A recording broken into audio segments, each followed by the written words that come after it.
Ok, merci. Il y a moins de 2 ans de cela, j'étais à cette même place, mais là, c'était la dame qui tenait le micro pour poser les questions auxquelles j'avais répondu. C'était exactement le 22 novembre 2023.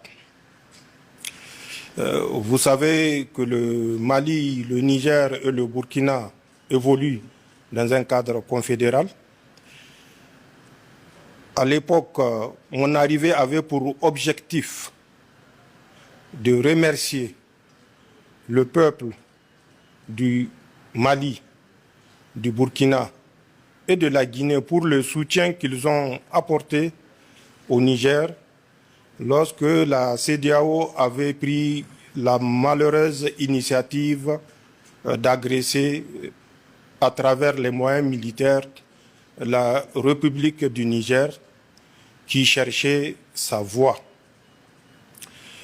J'étais venu affirmer à mon frère Assimi Goïta, à l'ensemble du peuple malien, notre gratitude et notre reconnaissance pour ces sacrifices. Parce que c'est un sacrifice et il faut le qualifier en tant que tel. Le fait de rentrer dans la guerre éventuellement si le Niger venait à être agressé. Depuis lors, nous avons évolué dans un cadre global en créant d'abord l'Alliance des États du Sahel le 16 septembre 2023, suivi quelques mois plus tard de la création de la Confédération États du Sahel, le 6 juillet exactement 2024 à Niamey.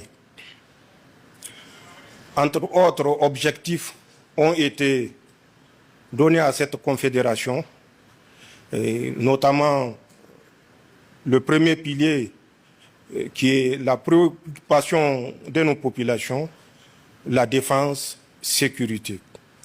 Ensuite, deuxième pilier d'abord, qui est celui de la diplomatie, et un troisième pilier qui est celui du développement. Pour ces trois piliers, nous nous rencontrons à travers nos structures intermédiaires, soit c'est les experts, soit c'est les ministres, pour de temps en temps évaluer la distance parcourue, permettez-moi d'utiliser ce terme, les objectifs atteints ou à atteindre. C'est dans ce cadre que je suis présentement à Bamako pour essayer de faire le tour de l'horizon avec mon frère Assimi Goïta. Un tour d'horizon qui inclut bien évidemment les trois domaines que je viens de citer. Vous êtes certainement au courant, comme tous les peuples de la Confédération, de notre volonté de créer et consolider une force unifiée dont l'état-major est déjà opérationnel. Les bataillons sont constitués et seront opérationnels, si on peut dire opérationnels, puisqu'ils le sont déjà à travers des opérations bilatérales ou multilatérales que nous avons conduit, que nous avons eu à conduire, soit avec le Mali, soit avec le Burkina, ou les trois pays ensemble. Mais nous voulons aller plus loin et c'est la raison pour laquelle l'état-major dont le siège est à Niamey est actuellement en formation pour que tous les problèmes de défense et sécurité soient pris en charge par cette force unifiée. Pour ce qui est de la diplomatie, vous le voyez, que ce soit aux Nations Unies ou dans toute autre rencontre d'intérêt, nos représentants gardent la même position, prennent les mêmes décisions. C'est la volonté de notre confédération et c'est en ce sens que les ministres travaillent nuit et jour. Pour le domaine du développement, vous savez que nous avons créé la Banque confédérale d'investissement et de développement. Je ne vais pas rentrer dans des détails, puisque bientôt nous allons nous retrouver une fois de plus à Bamako pour déterminer avec précision le contour du fonctionnement de cette banque. Mais sachez que déjà tout est prêt, tout est fin prêt, qu'il s'agisse du siège ou des autres structures d'accompagnement, tout est connu d'avance, mais sera précisé, Inch'Allah, à la prochaine rencontre ici à Bamako. Je n'aimerais pas aller dans d'autres détails, qui sont des détails plutôt discrets, à l'image de mon arrivée, qui devait être sur la pointe des pieds, mais j'ai découvert que les journalistes étaient déjà au courant que j'arrivais. Je ne sais pas comment ça s'est passé, mais c'est su, et vous êtes là présent, vous êtes la preuve que c'est su.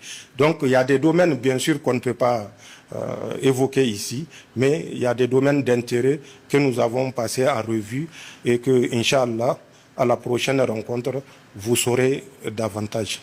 Voilà, en quelques mots, l'objet de ma visite.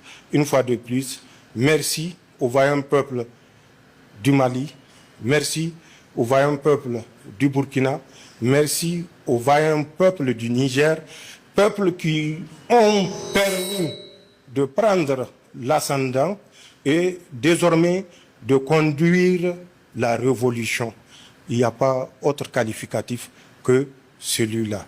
C'est le peuple du Sahel qui conduit la révolution. Et Inch'Allah, avec le peuple comme guide, le succès est au bout du chemin. Merci beaucoup.